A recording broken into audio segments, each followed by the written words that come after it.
if you guys have been following us on Twitter, I try to get it out there, so please follow us on Twitter, PTO, thank you for retweeting. I try to get as much as what we're doing around the school out there. So we're gonna get to, so here's a piece of a schedule, we'll talk in a second, but we're gonna get to why was it started. So Joe Doolin is the founder of NAAPID.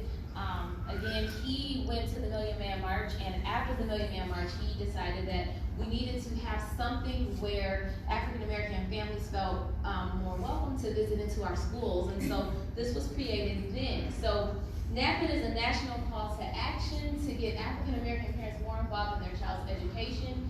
It's expected that through this experience that it opens up more dialogues, more conversations, and more experiences within our schools, and it leads to a more productive learning environment. Now that this action was called and designed to address the serious achievement gap, but it's not just facing African American students, it's facing many of our students. And so part of the piece behind this is that he says, and this is his quote, NAAPID is not just for Black people, it's for all people. It comes during Black History Month, and Doolin, he said, I thought it was a tremendous time to introduce it all as a project for parents to get into our schools, to exchange notes, phone numbers, emails, have conversations, and get in touch with their teachers. And I saw that this morning. You guys were talking across tables. I don't know if you know all of each other, if you all know each other the way it seems you do, but it was nice to see people talk across tables. My husband is our guest speaker today, Giles, and some people walked up and just started talking to him. And so that's a welcoming feeling to be in the building with that, right? So we can all work together and learn from one another, because that's what our education, that's gonna take us to a global education, that we work together and not separate, right? So that's why it was created. But one of the things that we wanted to address is like, what can we do? Like, what happens when we are together? What does that look like? And one of the areas that we worked on in our building as teachers and staff and administrators is implicit biases. And sometimes we carry an implicit bias and we don't really realize we carry that implicit bias. It's there. And one of the things that we wanted to address with you guys as parents is share some of the learning that we've been learning as a staff in a culture, so that we can continue to grow and learn from one another. So I'm gonna cross my fingers that this is going to work. So this is a video by a lady named Verna Myers, and she talks about how do we walk towards that bias. Like if I see someone I don't know, or they look a little bit different, or whatever that case may be, am I comfortable to walk up to them and say, hi, my name is Giles, or because they don't look like me, am I gonna go the other way, right? And how do we walk towards those things? Because that's what's gonna make our kids really get involved with each other and really get to know each other beyond our school community. So we will hear I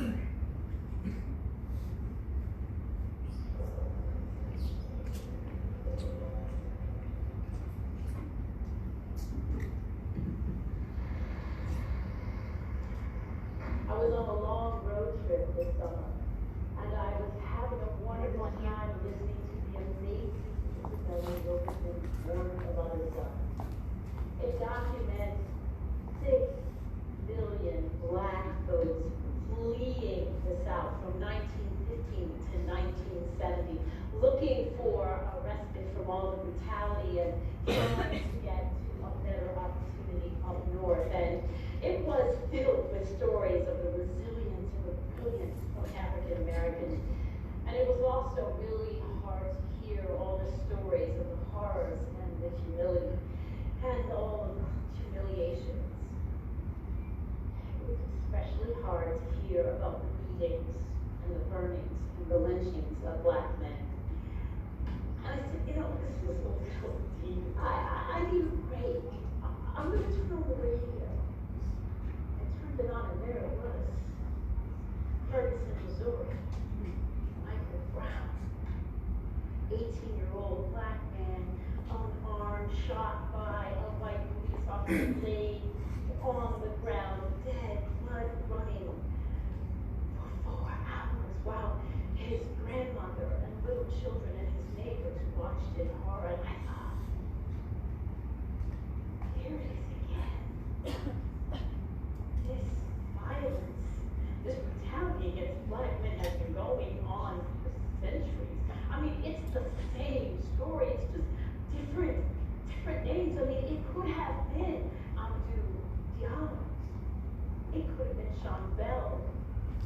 could have been Oscar Grant. It could have been Trayvon Martin. This violence, this brutality is really something that's part of our national psyche, it's part of our collective history. What are we going to do about it?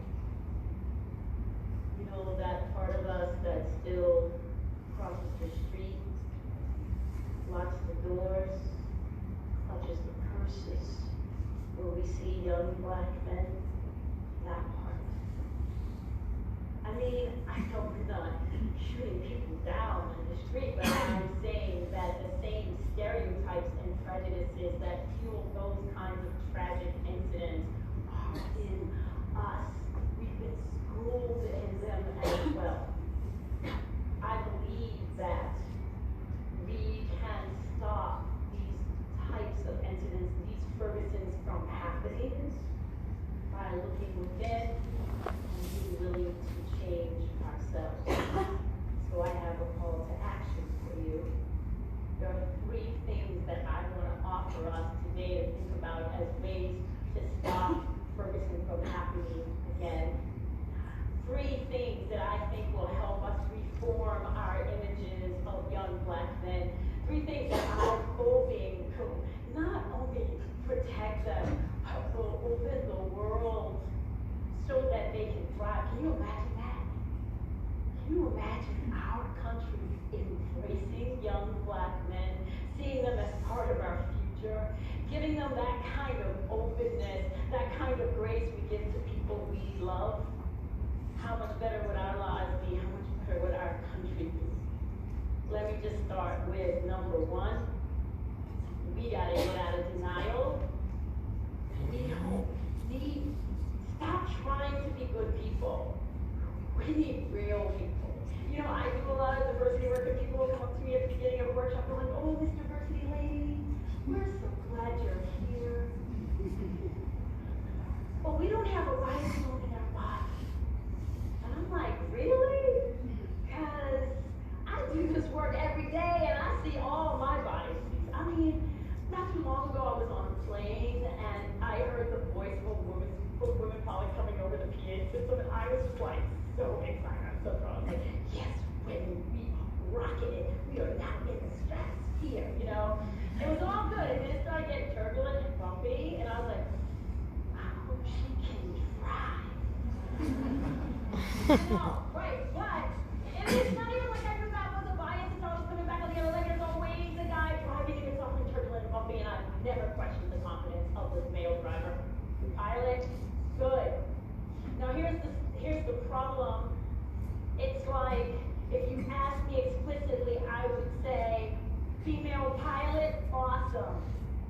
But it appears that when things get funky and a little troublesome, a little risky, I lean on advice that I didn't even know that I had.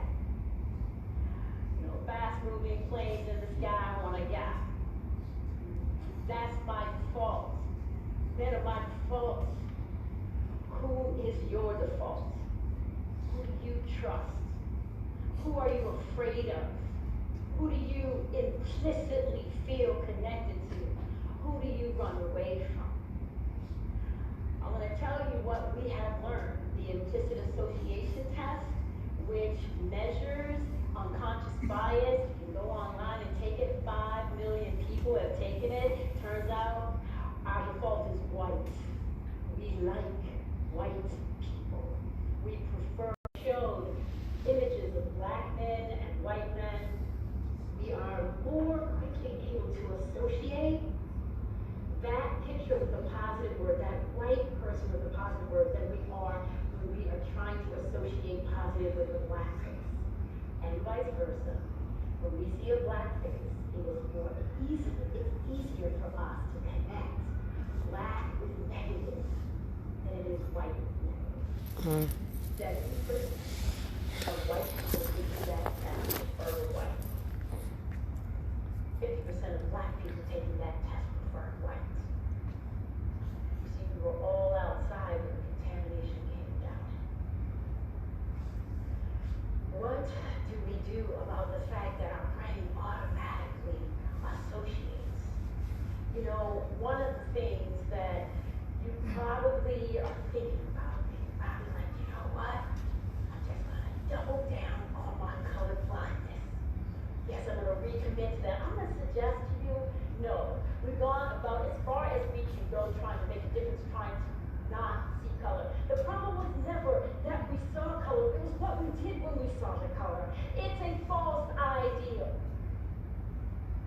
And while we're busy pretending not to see, we are not being aware of the ways in which racial difference is changing people's possibilities. That's keeping them from thriving, and sometimes it's causing them an early death. So, in fact, what the scientists are telling us is no way, don't even think about colorblindness. In fact, what they're suggesting is stare at awesome black people. Look at them directly in their faces and memorize them, because when we look at awesome folks who are black, it helps to dissociate the association that happens automatically in our brain. Why do you think I'm showing you these beautiful black men behind me? There were not enough, there were so many, I had to cut them. Okay, so here's the thing. I'm trying to reset your automatic associations about who black men are. And to remind you that young black men grow up to be amazing human beings who have changed our lives and made them better. So here's the thing. The other possibility in science, and it's only temporarily changing our automatic assumptions, but one thing we know is that if you take a white person who is like elitist, and stick it up next to a person of color, a black person who's fabulous, then that sometimes actually causes us to disassociate too. So, think like Jeffrey Dahmer and Colin Powell, like just stare at them, right? But these are the things. So go looking for your bias. Please just get out of denial and go looking for disconfirming data that will prove that in fact your old stereotypes are wrong. Okay, so that's number one. Number two, what I'm going to say is move toward young black men instead of away from them. And it's not the hardest thing to do, but it's also it's one of these things where you have to be conscious and intentional about it. I was on a Wall Street area one time, like maybe several years ago, and I was with a colleague of mine, and she's really wonderful, and she does diversity work with me. She's a woman of color, she's Korean, and we were outside, it was late at night, and we were sort of wondering where we're going, we were lost, and I saw this person across the street, and I was thinking, oh, a great black guy. I was going toward him without even thinking about it. And she was like, oh, that's interesting.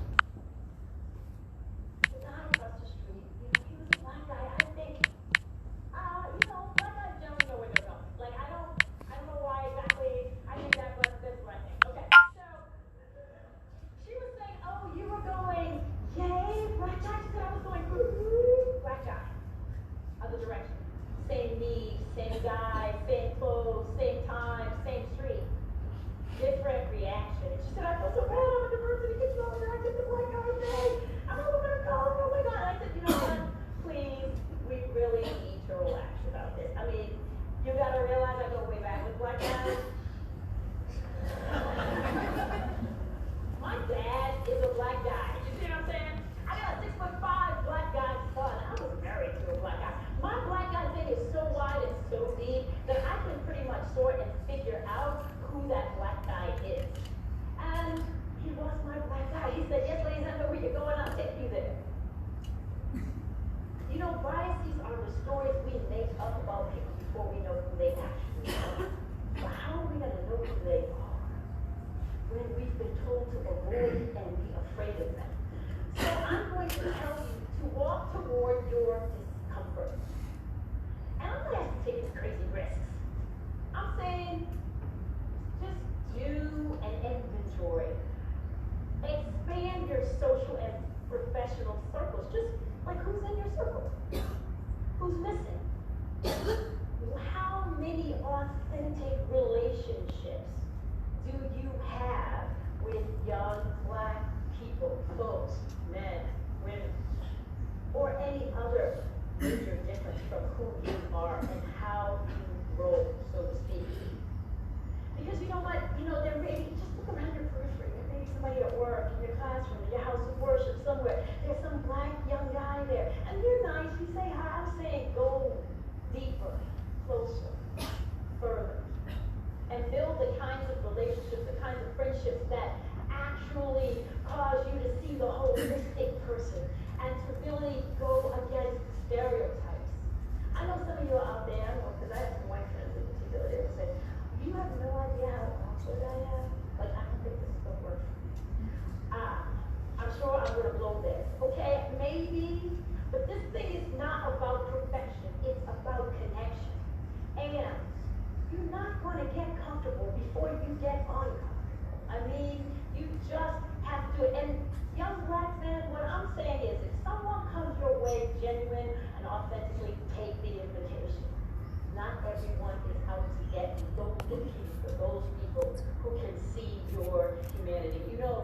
It's the empathy and the compassion that comes out of having relationships with people who are different from you. Something really powerful, beautiful happens. You start to realize that they are you, that they're part of you, that they are in your family. And then we cease to be bystanders, and we become actors, we become advocates, and we become allies. So go away from your comfort to a bigger, brighter thing, because that is how we will stop another Ferguson from happening. That's how we create a community where everybody, especially young black men, can thrive. So this last thing is going to be harder, and I know it, but I'm just going to put it out there anyway. When we see something, we have to have the courage to say something, even to the people we love. It's holidays, and it's going to be a time when we're sitting around the table and having a good time, with many of us anyway would be at holidays. And you got to listen to the conversations around the table. We start to say things like, Grandma's a bigot. Uncle Joe is racist. And we love Grandma, and we love Uncle Joe. We do. We know they're good people, but what they're saying is wrong. And we need to be able to say something, because you know who else is at the table? Children are at the table. And we wonder why these biases don't die and move from generation to generation, because we're not saying anything. We got to be willing to say, Grandma, we don't call people that anymore. Uncle Joe, it isn't true that you deserve that. No one deserves that. And we've got to be willing to not shelter our children from the ugliness of racism when black parents don't have the luxury to do so, especially those who have young black sons. We got to take our lovely darlings, our future. We got to tell them we have an amazing country with incredible ideas. We have worked incredibly hard, and we have made some progress, but we are not done. We still have in us this old stuff about superiority, and it is causing us to embed those further into our institutions and our society and generations, and it is making for despair and disparities and a devastating devaluing of young black men.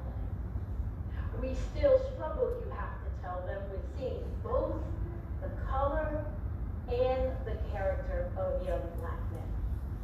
But that you expect them to be part of the forces of change in this society that will stand against injustice and is willing, above all other things, to make a society where young black men can be seen for all of who they are.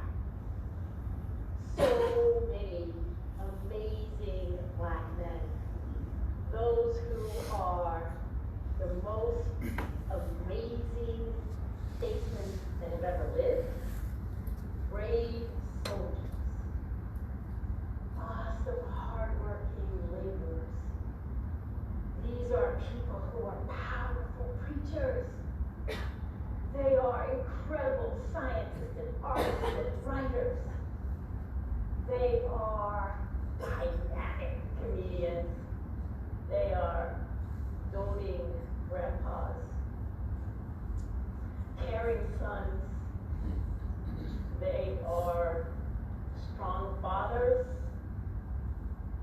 are young men with dreams of their own. Thank you.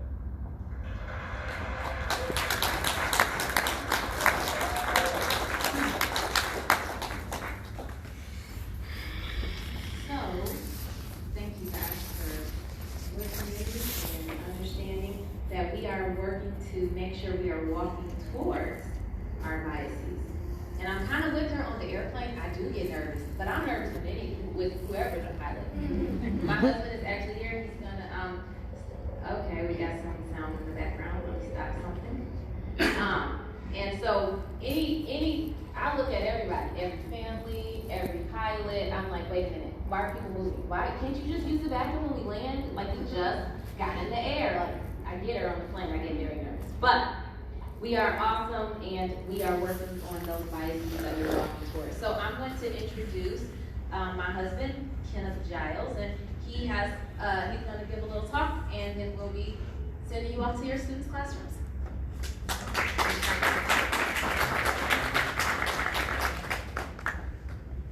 Good morning, all. Good morning. Want me to start by saying this: I'm so glad and grateful to be here and to be able to share with you all this morning. I'm thankful to the administrative staff and the parents that allowed this opportunity to be so. So let me let you know as I get started how grateful I am for this opportunity and how excited I am for even the openness of all of you in the school in general to even want to have such a moment as this. Of course, I'm thankful to Mrs. Blake and to my lovely wife for putting my name in the hat. So it's just good to be here, and I'm excited about this opportunity to share. I understand I have about 2 hours, is that right? All right, I've got 5 to 10 minutes, so I'm going to make this quick and painless, hopefully. I want to ask if you'll engage me and indulge me for just a moment. I want you to participate with me. I know that's not cool, kind of lame, but if you'll do it, I've got a point I promise that I'm trying to make, and this is the question that I have for you. If I get a stain on my shirt, what do we call a stain on our shirt? We have a spot, right? Indulge me, if you will. How do you spell it? S-P-O-T. Y'all got it? Y'all got it? You can say it more confidently. A little louder. Let's try it again. How do you spell it? S-P-O-T. All right, I'm going to do this for a few minutes, for a few seconds, and then I'm going to ask you a question. When I ask you the question, I want you to answer right away. Don't think about it. Don't hesitate. Stain on the shirt. It's a spot. How do you spell it? I can't hold on. I can't hear y'all. How do you spell it? S-P-O-T. How do you spell it? S-P-O-T. How do you spell it? S-P-O-T. How do you spell it? I hear somebody. Come on, one more time. How do you spell stop? How do you spell the spot? Come on. How do you spell spot? S-P-O-T. How do you spell it? We're still spelling spot. I hear y'all. Keep going though. How do you spell it? How do you spell it? What do you do when you get to a green light? G-O. Some said go, some said stop, some spelled stop, right? The point behind that is simply this. In a matter of seconds, I can confuse you to the point that you almost don't know what to say, and you almost don't know how to answer. And that's really what biases do for us. It's something that's subconscious, it's something that's beyond what we know, that's happening to us on a subconscious level that comes out before we even realize it, before we even recognize it, right? So the opportunity that we have today is how do we confront these? How do we deal with them? How do we handle them? How do we begin to change the atmosphere? And how do we begin to work through things that we may not even be aware that we're dealing with? One thing that the presenter just stated in the video, she said that we don't really need people that are in denial. We don't need people that are good. We need people that are real. And in dealing with real people, you are real enough to address there's something that is not 100% about what I'm doing, where I am, how I think. And I may never verbalize it. I may never share it because then I will be that person. But within my heart, within my mind, within who I am, there are some things that I know that I need to work on. Am I running this? What am I doing? Just The arrow should be. the arrow? Not that one. Oh, thank you. All right, so how do we build communities? What do we do about where we are and what we're going through? I think what we have to start with is we have to be very honest, we have to be critically honest, and there's some foundational work and some approaches that we have to walk into the situation with to understand if we're really going to grant some serious changes. And cutting to the chase means this: the minority groups are not broken people that need to be fixed. Sometimes as we approach moments like this, it becomes an over-under kind of relationship, that there's one that's better than, one that's less than, and I've come along to help the one that's less than, right? So as we approach it, we have to approach it from a sincere standpoint that says, whatever the group might be, whatever the scenario might be, if it's a minority group, doesn't mean that they're broken, doesn't mean that they're in need of being fixed. It just means maybe they need to be understood in a different way because they are a different kind of group. And different does not mean deficient, it just means different, right? Second thing is this: the majority groups are not the enemy, nor are they the only answer. So we have to mind ourselves and make ourselves mindful of the fact that when we come to the table, what we bring to the table is not the only thing that everybody at the table wants, right? There's reason to celebrate in diversity. There's reason to celebrate in what everybody brings to the table. And as we come together, we realize that we can take action together so that everyone is celebrated and everyone is respected and everyone is honored. I have the privilege of sitting on several boards, and when I sit on those boards, sometimes when we go to the meetings, I'm sometimes the only person of a darker hue in the room, and they'll sit at the table and they'll say, great people I love and have known for a long time. They'll say, when I look at him, I don't see his color. We're brothers. And I tell them, I appreciate what you are saying, but if you look at me and you don't see my color, something is wrong with you, right? It's obvious. There's something different here. And I want you to see my color. And the reason I want you to see my color is because there's something significant about the story that I have that is attached to this color that makes me and allows me to celebrate life in a different way. The point is this: don't overlook me and don't try to bring everybody to the table now and say, well, let's start from here in this whatever we want to call post-racial society. Not true. There's significance in my story, just like there's significance in your story. And when we get to the table, we should be able to sit together and share our stories and celebrate our differences and deal with the issues that we're struggling with as it relates to even things that we don't always recognize that there is. I don't know if you can read it or not, but it says, what will you do? They ask the question, is a right to remain ignorant? And the answer is, I don't know, but I refuse to find out. If we choose to stay in this particular mold of thinking, this particular cast of thinking, nothing will ever get better. If we never address the issues and the problems and the unspoken truths and the unspoken realities that we are dealing with, if we never confront or deal with friends that say things and you say, but that's them, that's not me, if we, as she just stated, sit at the table with relatives, never confront issues, those types of things, we choose to remain in a state of ignorance. And that will keep us functioning in our bias. So how do we then build stronger communities? First, we have to be educated. We have to have a sense of awareness. And what awareness does is awareness lets us know that there is a problem. It's kind of what they liken to staring at something as opposed to glancing at something. So having awareness means you maybe take a glance at something, but then mindfulness moves us to a place where we're going to begin to process, how does this affect me? How does this affect who I'm hanging with, who I'm running with, my friends, my family? How is this affecting my children? Are all my friends people just like me, look like me, dress like me, walk like me, talk like me, worship like I worship? Or do I have something that comes outside of the box of what I am so that I can educate myself and help myself get beyond the biases? Because here's the reality. If you have a problem with certain things, the solution and the answer to that problem, 9 times out of 10, you will not find within your own construct of thinking, right? You got to go outside that box to understand why are things this way?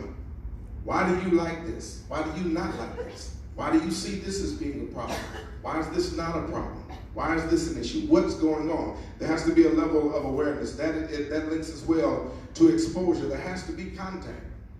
And all of this has to be intentional. There has to be some positive exemplar, because here's what will happen as you begin to try and expose yourself. If you say, all right, I'm going to reach out and meet some friends at work and all that kind of thing, and you go over to maybe, let's say I can say black person, and that black person is not as kind to you. You say, well, I've tried. I'm done. Never doing that again. Right? Listen, think about this. When you go to work, if you're white, you're not going to like every white person in the room, are you? Probably not. So that's not to say that all white people are bad or never going to have a relationship with another white person again. Just means you and that one particular one may not have clicked, right? Same with that. So as you reach out and try to get context, if one does not work, try again. Somebody will latch on. Somebody will listen to that. Someone will be receptive to that. Someone else is traveling that same journey, trying to grow, trying to learn, trying to be stronger. And then we have to engage. We have to become a part of the process. You engage the process, you become aware of individual perceptions, stereotypes, and their impact on decision making. How does this look like? What does this look like for you? How does this affect your home? How does it affect your Thanksgiving dinner or your holiday celebrations, whatever they might be, right? You engage opportunities to learn about diverse cultures. Again, you cannot answer for them, and I cannot always answer for you. We need to sit at the same table and have a conversation, right? We don't always understand until we're able to come together and have those conversations. Get to know your colleagues and students or wherever you work or whatever the case might be, their backgrounds, and suspend negative judgments. Don't assume because they are black, they are violent. Or don't assume because the black kids in the room are always the troublemakers. Don't allow that to become a statement that comes into your house. Really, why do you say that? They do anything different than any of the other children? Are they treated differently, perhaps, when they get out of line opposed to some of the other children? Real questions that you have to ask yourself that then begin to make you feel somewhat uncomfortable. Because then you start seeing there are some troubles and there are some problems with our systems that are in place. Recognize that diversity is real, dynamic, and legitimate. And there's more than one way to do things. Right? How am I on time? 3 good minutes. All right, I won't tell you the story then. But you have to come to understand that there's no one particular way of doing things. I'll share quickly, then I'll move on. My wife and I, when we got married, we had an issue about how to wash dishes, as silly as that is, right? I wanted the glasses to go down, and she wanted the glasses to go up. So when she would wash dishes, she would leave them up. I would place them down. I was sure I was right. There had to be a reason why my family always placed our glasses down. Called my grandmother to ask her so I could correct my wife and let her know the right way to wash dishes and put them away, right? And my grandmother said, well, baby, when we lived in the South, when I was a little girl, said we had snakes in our house. So she said sometimes what we had to do was put the pots and the glasses down so that the snakes would not curl up in the glasses while they were in the cupboard. So here I am carrying on a tradition that has absolutely nothing to do with me, because we had never seen a snake nowhere near our house. But in my house, I'm enforcing rules or trying to put a rule in our house that really has nothing to do with me. And once I explored it, I said, how ridiculous is this? There are a lot of us that carry a lot of weight, that carry a lot of rules, that do a lot of things that we've never really tried to examine. And when you go to examine, you realize there's more than one way to do things. There's more than one way to think about things. There's more than one way to handle situations. Encourage, engage in, you can't see that, in courageous conversations to increase knowledge and address negative perceptions, stereotypes, and attitudes. Let me tell you, it will be uncomfortable. You will be nervous. You don't want to offend. I understand. You don't want to be insensitive.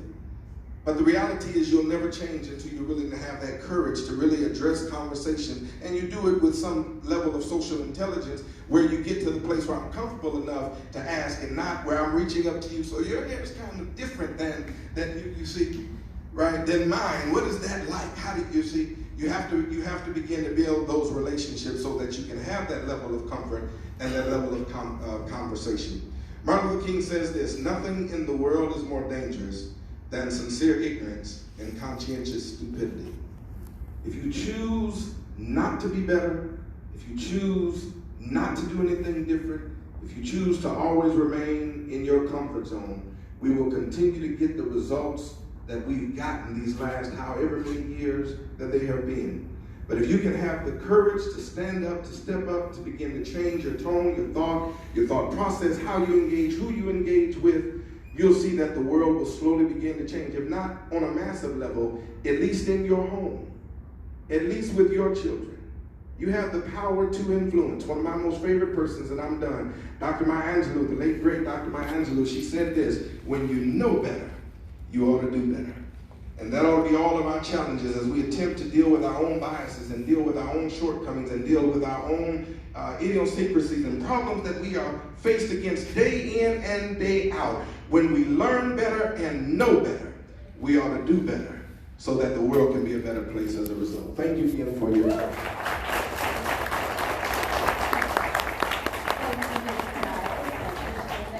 And I was right. I washed the dishes the proper way. All right, well, parents, we appreciate you. Please take more food. Spend the time in the rooms. Do whatever you'd like to do throughout the day. Again, lunchtime, we'll be here. Chicken nuggets, yummy.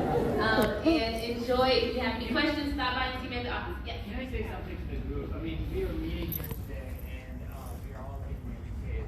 But what are we going to do after we leave this room? I feel that a lot of us taking this information, but we are not acting on it, and we are satisfied with what we have done today and not doing anything. I'm very concerned about Lawton. I have kids, I have 2 boys, first and second grade. One of them came to me and said that I don't like black people, and I'm very concerned when he said that.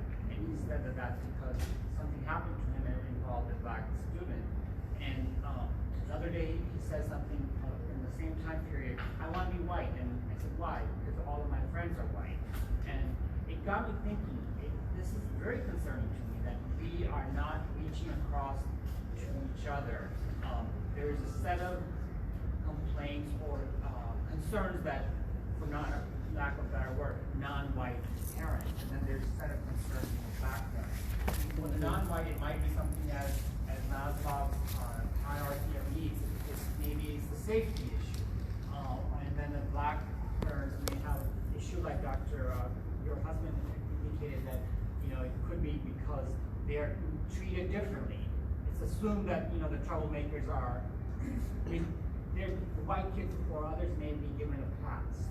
And I can see all of that, and I want us to do something about this, not just come to this forum and say, oh, I did my part, because we need to get more involved. And one of the things that I thought of, and Dr. Ken was saying, it's wrong to assume that we think that the black people are in need of help, because not all of them are. And the same thing can be said about the white people. And I was thinking about if there are kids who need rides to school events, after school events, and to games, that we should have some sort of a committee or something. I'm not big on committees, but something to help our students. So that's mine. Well, thank you so much for sharing. Thank you for having the courage to say that. Thank you. And I think that's where we love, like, our PTO coming to our meetings and maybe coming and sharing, and we can come up with some things that we can do, so that we can feel that action that's taking place. But I'm telling you, being in this room today, sitting through the presentation is taking action and coming daily and engaging. So maybe we can start by just exchanging a phone number of someone you don't know, or going to say hi to someone and get someone's telephone number and connecting our students. But I hear what you're saying, and I think we can definitely talk more about it. When our next PTO meeting is in May, but we can send some things out, and maybe we can have like a night forum or something in the evening where we can all come and just talk and think of ways that we can do things together. How does that sound? Does that sound like something so that we can start to take action? But again, being here, being present, coming to NAAPID and not being black and saying, you know what, we want all parents, all kids, all are welcome. So that also starts to take action, because we're here to see that we're here together. So thank you for sharing that courageous comment. I will share the information with Ms. Blick, our awesome leader, and we will come together and find ways that we can help share with that taking action. But our PTO does do a fabulous job of making sure that our students who may need something that may not have, that they do have. So we do have some of those things in place for our students, as well as getting to know everyone and getting to have a chance to visit. So thank you guys. If you have anyone else have a comment to share or anything else? All right, well, have a great day. I'm here all day. And if you need something, please stop by. You at lunchtime.